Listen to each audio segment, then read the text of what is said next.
In this series, we speak to inspirational people who are working in global health.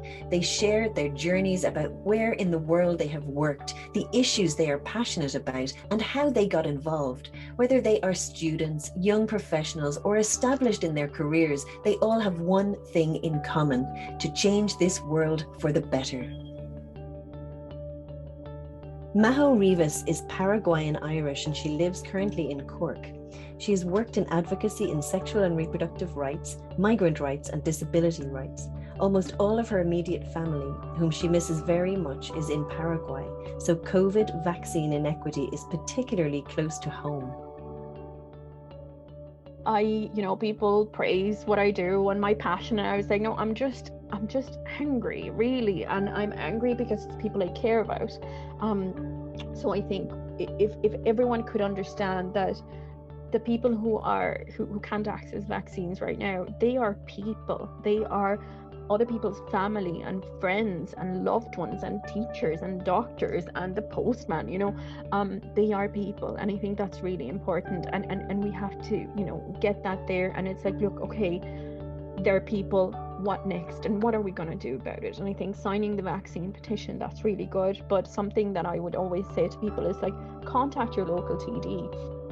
Tell them that this matters. Tell them that this is urgent, that there's votes in it, that you care about it, and that, it's going to be a red line issue in the next election, and, they better not come knocking your door. And I think, I've been, probably the TDs in Cork South Central, because that's where I live, are probably sick of me now. But I'm like, I'm sorry, I don't care. Every few weeks, I'd be like, look, I am here once again asking, what are you going to do about it? And it's not enough. So welcome everybody, and particularly welcome to Majo Rivas, who is here with us today. And Majo, you came to our attention. You were like a shining star at the launch last week of the People's Vaccine Alliance Ireland. Can you tell us how and why you got involved in the campaign, and what does that mean to you? Well, I guess I'll have to say, to me, it's quite personal. So, and I've been saying this for a while. I think it all started. I wrote a piece for the Examiner, and everyone go check it. And I think it became it is quite personal. When I'm a migrant, I am Paraguayan-Irish, as you said. But most of my family, except my husband and my in-laws, they're here, they're Irish, but most of my family lives in Paraguay. So it has been. I think it has been really hard, and I'm not the only one who was, checking perhaps, infections for not one country, but maybe two or maybe three. So I guess even from the start of the pandemic, to me, it was quite emotional in terms of, I just knew that the healthcare system in Paraguay and the social assistance system in Paraguay, they're, non-existent. The healthcare system, it was in crisis even before the pandemic hit. So I just knew, look, if COVID reaches there, and it has, the protections aren't necessarily there. It's not, and I always say, I grew up there, I lived there up until my late 20s. When you are sick, because there's no social welfare to speak of, you just have to go and work and expose yourself for others. And that happened a lot with, say, for example, the dengue epidemic or the yellow fever, when we had an outbreak of yellow fevers a few years back. So there are no options. And I guess you just have to go and work, and you just have to go and expose yourself. And sometimes I think when we talk about public health, there's this idea that I was like, oh, why don't you just stay at home and protect others? And it's like, sometimes, because that's not an option. It is very much a privilege. So I guess I just, and perhaps because of my background and my interest in in social issues, I guess I just knew how I was going to go. And a lot of people don't have access to good primary health care, never mind ICU, oxygen, and all of those things. It is very much a privilege. And that is something that I always say, in terms of, if you get sick, or if you have cancer, or if you have chronic illnesses in a place where the healthcare system struggles that much, it is a death sentence. Things that are perfectly treatable, people die of that because of just how fragile the health system is. So I guess, that's where I was coming from. And to me, it's quite personal. My mom, there. My dad, like he was diagnosed with cancer in March of last year, and he passed away in August. Like I didn't get to see him. And I guess, you know, my mom is at high risk. Both of my sisters are as well. One of my brothers. I have nephews and nieces that I love very much, and a lot of people that I care about, like the people, you know, and they're just people. Like they're people like me. They're my neighbors. They're my friends. They're my classmates. They're my teachers from school. Look, it isn't, to me, I guess it's not a hypothetical. To me, it's people that I love and care about. So I guess, you know, and I think I said that in the Examiner piece, you know, it is very hard when you look at the people that you love and the people that you care about. And I always say, you know, look, I own my emotions, and I get very emotional about this, about their lives being treated as disposable, as if they don't matter, because of this, you know, inverted commas, innovation, which is really greed. And it is, you know, look, we have to prioritize people who were at high risk and who were at, you know, at the front line. You know, my sister is a healthcare worker. The scout leader of my scout group, she is the head of a pediatric hospital and one of the best people I've ever met. And thinking that it could take them, or that they could be in ICU, you know, like you just hear the stories, like neighbors have passed away. A neighbor of mine was a nurse who didn't have any children, but she raised all of the children in her family. She passed away. So I think it is, like, to me, it's not a hypothetical. So I really care about that. So you know, and again, I've said it a few times, like my family in a way is quite privileged. You know, a lot of people, and I think that the figure was a quarter of people, if not more, I think, live in extreme poverty or in poverty in Paraguay. People who day to day have to fight and go out there to get something, to meet the very minimum of, you know, getting something to eat. My family, fortunately, is not in that situation. Um, so they were able to access vaccines. My mom was able to stay at home and not leave the house, and that's how she hasn't contracted COVID yet.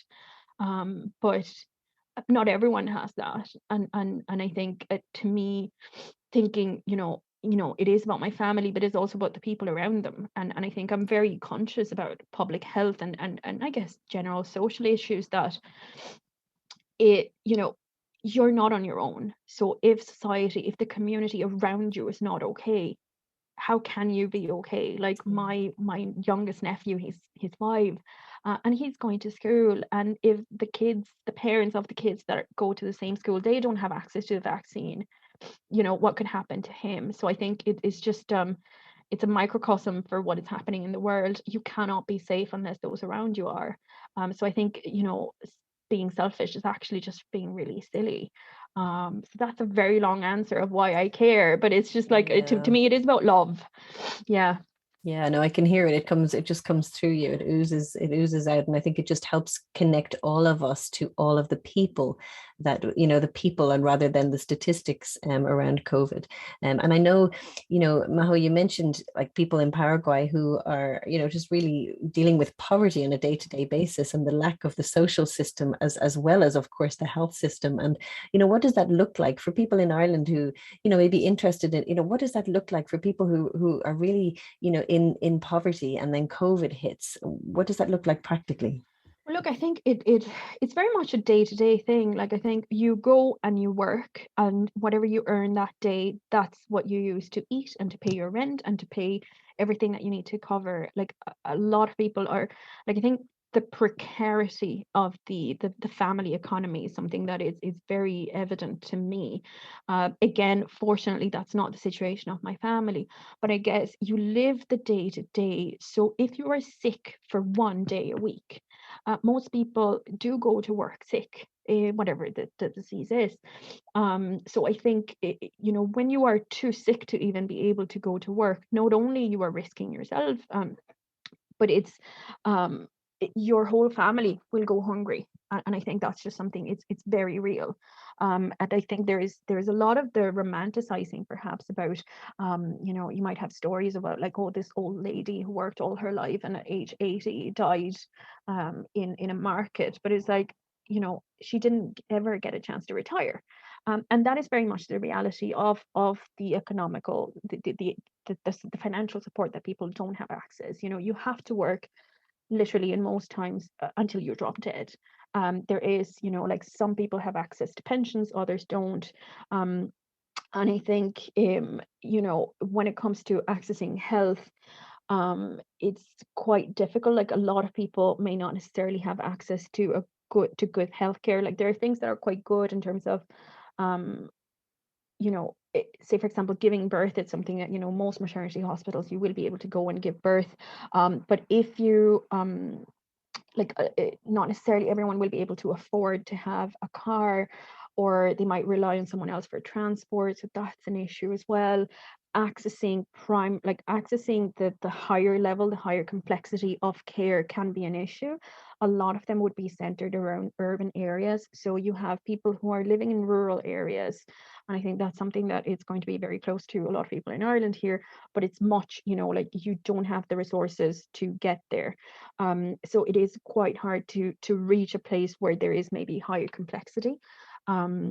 I think a lot of people who would be from like middle class or upper middle class, or like who have a better income, they would have had private health insurance, and I would have had private health insurance, because the public healthcare is just the quality of it, because it's so oversubscribed and you don't have enough doctors. It's not the quality of it can be quite poor in terms of like the toilets aren't clean, or like the hospitals, Right. they're doing an awful lot of work to try to get them running, but it's so I guess even people who had private health insurance, which my family did, when COVID hit, it was like, no, there was one list of hospitals, and in a way, look, there was a bit of equality there, but quite as soon as the waves went up, beds were running out, because we didn't have that many beds in the first place. And then I think there were quite a few photos circulating in terms of like beds ran out in ICU, beds in general ran out in hospitals. There were people in chairs with their drips next to them, like a chair, and there were people who didn't even make it to a chair. So you might have had people camping outside of hospital, waiting for a bed to be freed up. And it was like, the sad thing is, it was, to be honest, it was waiting for someone to die for a bed to be freed up. So it is, like it is quite that, and a lot of the, like there were issues with oxygen. So like the waves came all at the same time in Latin America, in South America particularly. So I think Argentina stopped exporting oxygen, and that really affected Paraguay, and I think Bolivia as well. So I think because they all went into crisis at the same time, all of these networks of supplies were also just, collapsed. I guess I've seen lists like, GDPR, it doesn't exist in outside of Europe, but I guess it would have seen lists of doctors and consultants who were in ICU themselves, as in they got sick of, they became sick, they contracted COVID, and they were now in ICU. And I think that is something that we have to consider in terms of, in a very fragile health system where a lot of, we already have a very low number of medical professionals for what we would need. So many of them getting sick because of, working conditions, and because of just the waves that they had there. A doctor getting sick anywhere is bad news, but in a place where the health system is, it's so fragile, it's even worse. And then passing, I guess, like just so many, like there are just so many doctors passing, and it's just And Majo, it's quite, as we move here in Ireland to, I think we're like at 70% or something like that, vaccinated people, and trying to reach a target of 85% vaccinated people, I think in September. I'm really conscious of when we were together in the launch of the Vaccine Alliance, Mike Ryan said something really powerful. He said, half of the world thinks that COVID is over, and the other half of the world is about to fall off a cliff. Now, I know you're such a strong advocate, not just for Paraguay, but for lots of countries in the global south. And you have been compelled from your heart, from your mind, to speak about the importance of the TRIPS waiver to try and get vaccines out there in an equitable way. Can you explain a little bit about TRIPS and about the issues around the access to vaccines for everybody? Yeah. Well, look, I guess I'm not, I did a bit of law back in my day, but I didn't do, kind of like intellectual protection. But I guess the quick explainer of TRIPS is that TRIPS was an exceptional mechanism established by the WTO, by the World Trade Organization, for lifting the temporarily, intellectual property restrictions for emergencies. So it's almost like, break in case of emergency. And I'm a bit like, and I think so many other people have said it, if this is not an emergency, what is it? Like, I just don't know. So I think there has been quite a bit of reluctance, and there've been many excuses in terms of this is why we cannot do it. And I'm like I have no time for excuses, no time. And look, if for whatever reason you think that TRIPS couldn't have been done, then how come we get to be 80% vaccinated where, frontline and very high risk, people at very high risk in the global south can't access vaccines, like either, we either do it fairly or we don't, like I think I'm just a bit like, I just have no time for excuses. Like, it is real people, and this was a mechanism that was set up in, and I think the system itself is not perfect, and TRIPS itself might not be perfect, but it's a tool that we have, and why we're not using it when we have it at our disposal is beyond me. Now, I guess one of the things is that for TRIPS to be a way to be agreed, the WTO system, is that there has to be consensus. And I think it's been really, really, really frustrating that the countries that have the money, that have power, that have the industries, that are almost fully vaccinated, are the ones that are standing there and getting in the way of further access to vaccines. Like, I'm sorry, I just have no time. And I think that and I always say, like, I think all of us would like to think that in a situation of crisis, and maybe World War II, and a refugee crisis, and people, fleeing conflict would come to mind. We would like to think that we would have been the person offering help, and we would have been the person, doing the right thing. We would have been the country that took in the refugees, and we would have been, we would always like to think that we are the good guys in the story, but we're not right now. And I think, and look, this isn't something against Irish people. I think a lot of people aren't necessarily aware, but it's what's being done in our name. And I think that's really key. I think none of us would like to be in the position where we're like, letting people sacrifice, people be sacrificed because of greed and because of, inverted commas, innovation. And I think, I am Johnny come lately Irish. I only became Irish some time ago. I have a deep, deep love for Ireland and for its people. And I think there's history there in terms of we know the history of when people were deprived of something that they needed to live, and others took it and didn't share it and took it in a very unfair way, and people lost lives, and I think if we can see that and see the injustice of taking food from a place that needs food, people who are going hungry and people who are suffering and who are having their roofs taken from them, and that causing massive loss of life, how can we not see the parallels in what's happening right now? And I think that's just something that I think, again, we would like to be like, the First Nations in the US that made a donation out of very little that they had back then, I think, and that's why I do what I do. I think in a way, I trust that if people know what's being done in our name, that they will actually make a big noise about it. And Mike Ryan himself said it, look, politicians are going to do what gets them votes, and we have to let them know that the thing that's going to get them votes is the decent thing, and it's the logical thing. And as long as there's COVID circulating out there, it's going to come back and bite us, as it's doing now with Delta. We have to remember where Delta came from, and it came from, like a lot of inequality and vaccines being extracted from India as well.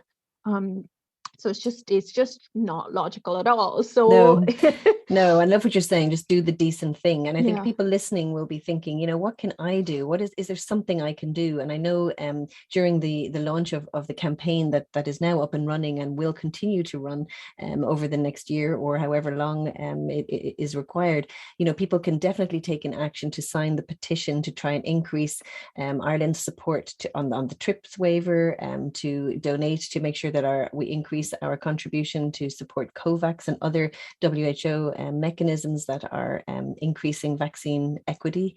And I think people can do that by going to www.peoplesvaccine.ie. And I think the issue of vaccine equity, one thing for me that's really become clear over these last months is, I worked in HIV for many years, where access issues were huge to ARVs for many, many years. And the least that people can do is try and understand the issues, because then you can be that person who's out with friends or out in whatever circles you are and able to explain a little bit about those issues. And we've had two other podcasts on this series, Dr. Ciara Conlon and Robbie Lawler, episode 2 and 3, that really explain from the perspective of Access to Medicines Ireland a little bit more about that. Majo, just as we kind of finish our chat today, there's people listening and they're going to be very inspired by your passion, your dedication, by what you're doing, by your family, and your perspective on bringing the people of Paraguay into our minds and hearts. Is there, what's your message to them? Look, my message to them would be just to think how they would feel if their loved ones weren't able to access life-saving medication. And I think, people praise what I do and my passion, and I was like, no, I'm just angry, really, and I'm angry because it's people I care about. So I think if everyone could understand that the people who can't access vaccines right now, they are people. They are other people's family and friends and loved ones and teachers and doctors and the postman.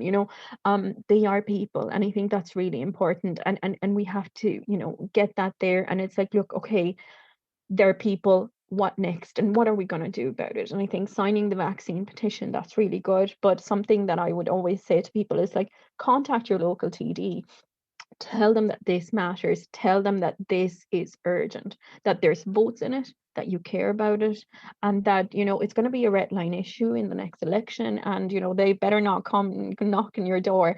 And I think, I've been, probably the TDs in Cork South Central, because that's where I live, are probably sick of me now. But I'm like, I'm sorry, I don't care. Every few weeks, I'd be like, look, I am here once again asking, what are you going to do about it? And it's just, it's not enough. And, I would ask people to, maybe have no time for excuses and just get them, just say it, just say, are you going to support it or not? And if not, at least be open about it. And I think talking to others, and I've encountered quite a few people who would be signing the petition and telling me that they signed it. And I'm like, I don't need you to tell me. I need you to go and tell others. So if you can please go and tell 5 more people, that would be great. And I think I'm relatively private when it comes to my grief, but I was so upset and so angry about vaccine inequality that I actually put it in a national newspaper that my dad died. I actually hadn't told a lot of people, so a lot of people found out that way. And that was the level of annoyance that I had about this injustice. So if people could just do whatever they can in terms of just talking to others, forward that article if you think emotionally blackmailing others is going to work, whatever. I'm happy to talk to whoever I can or whoever will listen about this, but it's just not okay. Signing the petition is fantastic, but just do absolutely everything you can to get the word out as well, and pester politicians. Good. And in terms of pestering politicians, also on the same Vaccine Alliance website, you can also send a message directly to your TD. You can tag them in all the Twitter and everything, and tweet. Absolutely. Majo, thank you so much, and I just want you to know that we're really thinking about your dad as well today, and thank you for sharing your story and for bringing him into this conversation. And all of us are here thinking about our dads as we listen to you. Another thing, I guess, that I would just to me it's quite emotional, as well as that I don't know when I'm going to see my family again. I last saw them in April of 2019. I was meant to see them again in April of 2020, and I guess right now everything is depending on vaccine. So my mom, for example, she had access to the Sputnik 5, and I'm very grateful she's had her first dose, but because that particular vaccine is not approved by the European Medical Agency, then she won't be able to visit me. And and if she does, she like she would, her vaccine is not going to be computed into the system. It's as if she's not vaccinated. So it's just like, I think this very frustrating thing of I wish my mom had access to the vaccines that are approved by the European medical agencies, and it's not her fault that she didn't have access to that, but I won't be able to see her.